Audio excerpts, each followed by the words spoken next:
안녕하십니까. 신의 한수의 신혜식입니다. 박근혜 정부를 불통이라고 얘기했던 청와대, 문재인 정권입니다. 그런데 자신들은 불통 정도가 아니라 아예 통로가 없습니다. 너무나 어처구니 없는 발언들이 청와대에서 쏟아지고 있습니다. 이번 인사청문회 정말 범죄자들이 나와서 청문회를 했는데요. 청와대는 아무런 문제가 없다. 특히 국민소통 비서관이 이런 얘기를 했다고 합니다. 어처구니가 없습니다. 이와 관련해서 이진곤 주필님 모셨습니다. 안녕하십니까? 네, 안녕하세요. 네. 아, 비서관이 아니라 윤도한 청와대 수석이죠. 네. 국민소통 수석이군요. 예. 야, 수석이 얘기했으면 이건 더 심한 거 아니겠습니까?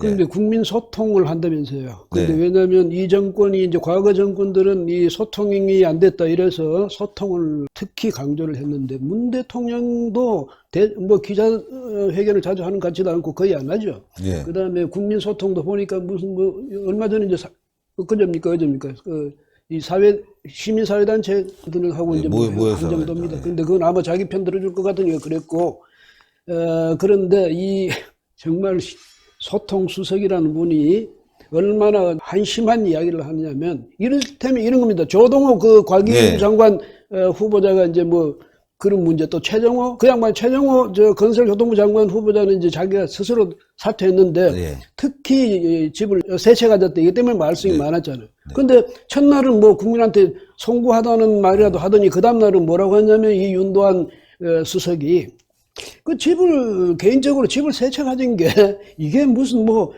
그게 무슨 문제가 되는 건지 네. 생각할 여지가 많다고 그래요. 예?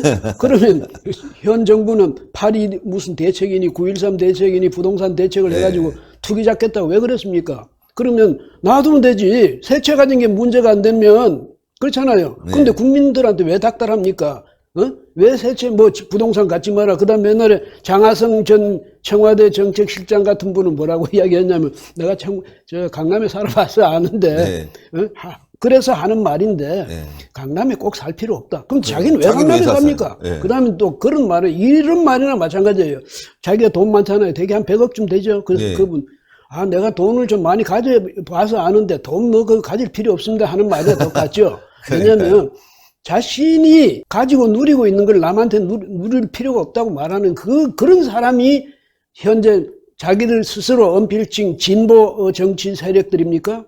이런 사람은 정말 양심이 없는 사람이죠. 예, 그런데 맞습니다. 그렇게 이야기한다든지 또 보면 조동호 과기부 장관 후보자 이제 그분은 청와대에서 뭐 아주 그 지명 철회를 했는데 뭐라고 했냐면 미국에 이제 아들 둘을 보내놓고 예. 거기다가 뭐 자기가 7번인가 출장으로 가서 아들들을 보러 가면서 출장해서 갔다는 거 아닙니까? 네. 그것도 그거고 거기다 7년 동안 7억을 원을 보내서 유학을 시켰다면서요. 네. 거기다가 서민들로서는 상상도 못할 못하는 일이죠. 일이죠. 거기다가 네. 포르쉐 벤츠 이런 걸 아들들이 타고 다녔는데 이제 윤수석이라는 사람이 말하는 게 이게 진짜 절창입니다. 네. 뭐라고 했냐면 뭐 미국에 살면서 차 갖고 다니는 거, 그 다음에 포르쉐 갖고 다니는 거, 뭐 3천 몇백만 원짜리, 그게 뭐 문제냐 이랬는데, 이 국민을 몰라도 정말 모르죠. 왜? 여기는 미국이 아닙니다. 여기는 그러니까. 대한민국이죠. 예? 조동호 과기부 장관 후보자가 장관을 하려 했던 데가 바로 대한민국에서입니다. 미국에서가 그렇죠. 아니고요. 그것도 그 구분을 못 합니까? 지금 윤도한 수석은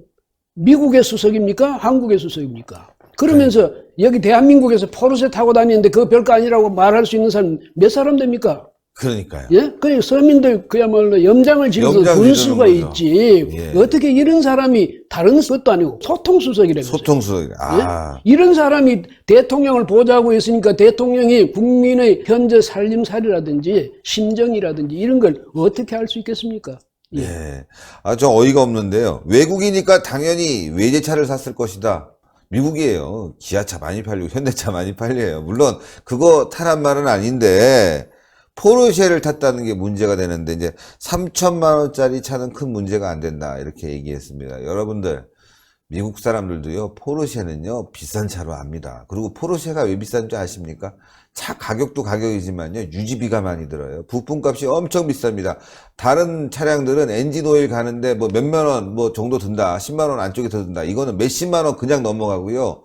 뭐 타이어라든가 그 기타 소모품들이요 엄청나게 비싸서요. 학생이 타고 다니기에는 엄청난 부담이 되는 거예요. 차 가격을 얘기하는 게 아니라 아버지가 얼마나 돈을 많이 벌길래 그렇게 돈을 많이 보내느냐 이런 문제도 있는 거 아니겠습니까? 사실 또 재산 신고도 많이도 안 했어요. 그러니까 문제가 되는 거 아니겠습니까? 이거 참 국민 소통이 아니라 국민을 갖다가 무시하는 국민 무시 수석이 아닌가 싶을 정도로 화딱지 납니다, 이거 진짜. 그 윤도한 수석의 기본 인식이 문제입니다. 네. 예, 그런 인식을 가지고 국민 소통 수석을 했다는 것도 문제려니와 인사청문회에서 야당 의원들이 지적을 하는 것은 그것이 아주 거짓말을 지적하면 모르지만은 있는 사실을 지적할 때는 겸손하게 겸허하게 그걸 그렇죠. 받아들여야죠. 그다음에 네. 국민한테도 솔직하게 이야기를 해야 되는데 내가 이제 일단 송구합니다 이래놓고 그 다음날 보니까 나 억울해 이래 다시 나와가지고 기자들한테 우리가 뭐 잘못했는데 이 사람이 뭐 잘못했는데 만약 이런 식으로 되면 이 청문회 왜 합니까? 그러니까요. 예? 그다음에 소통이 무슨 필요가 있습니까? 그럼 소통 수석 자리는 없애야죠. 맞습니다. 소통 안 하겠다면서 이 소통 수석은 두고 있습니까? 그럼 대통령이 여기에 대해서는 언급을 해야 될 것 아닙니까? 뭐냐면 국민 여러분, 제가 참 국민소통수석이라는 자리를 두고 여기에 사람을 윤도한 씨를 쓰고 있는데 여러분들 국민께서 듣기에 정말 불편하신 말씀 예사로 했으니까 예. 이건 제가 사람을 잘못 쓴 책임이 큽니다. 이러면서 좀 국민들 위로해 줄 생각은 안 하고 여하튼 현 정부는요 뭐든 자기들이 잘못한 것에 대해서는 아예 입을 다물고 있습니다. 말을 안 해요. 이런 것은 도대체 국민을 어떻게 보고 이러는지 너무 만만하게 봐서 그런지 너무 자기들 자신감이 넘쳐서 그러는지 이런 점에 대해서는 문 대통령 다시 한번 좀 스스로도 돌아보는 계기로 삼았으면 좋겠습니다. 네. 그동안 발언들을 모아보니까요, 어처구니 없는 발언들이 굉장히 많습니다. 예. 김현철 전 대통령 경제보좌관. 젊은이들은 여기 앉아서 취직 안 된다고 헬조선이라고 하지 마라. 신남방 국가를 가면 해피조선이다. 그러니까 동남아로 가란 얘기예요. 아니 거기 가서 지금 20만 원 월급 받고 일할 때입니까? 참 어처구니가 없는데. 또 김의겸 전 청와대 대변인. 지금 벌써 전이네요. 예. 아내가 저와 상의하지 않고 내린 결정이다. 근데 보니까요, 이것도 문제가 많아졌어요. 예. 상가 관련해 대출 받으려고 했는데 열채로 허위 신고를 해갖고 서류 조작을 했다고 합니다. 이 사람 깜빵 가야 돼요. 김의겸 분명히 깜빵 가야 됩니다. 이 정부는 솔직하지도 못하고 정당하지도 못하고 자기들 맨날 주장하더니 정의롭지도 못합니다. 예. 예? 이래서는 안 되죠. 예. 아까도 말씀하셨지만은, 김현철 경제보좌관, 젊은 사람들 보고 신남방에 그뿐 아니고, 50대 이상 된 사람들이. 맞아요. 댓글 쓰지 말고, 산에 가거나 하지 말고. 나가라는 거 아닙니까? 해외로 나가라고는. 그럼 자기는 여기 남아있겠다는 거지. 몇 사람들만 여기 남아있겠다는 거지. 대한민국, 살아야 될 사람들은 문재인 좋아하는 사람만 살고 다 나가는 얘기죠. 그러니까 이 청년 정책도 보면 마찬가지예요. 돈 줄게. 그 청년들 전부 그냥 그렇게 돈 줄게. 이런 식으로 해가지고 뭐 서울시에서도 돈 주고 정부에서도 돈 주고 이런 식으로 돈을 줘서 국민을 전체를 보육합니까? 그럼 만약에 청년들을 그렇게 돈을 줘서 키운다 칩시다. 보육을 한다 치면 청년들이 정부 의존도가 더 높아질 것 아닙니까? 그렇죠. 그 결과가 뭐겠습니까?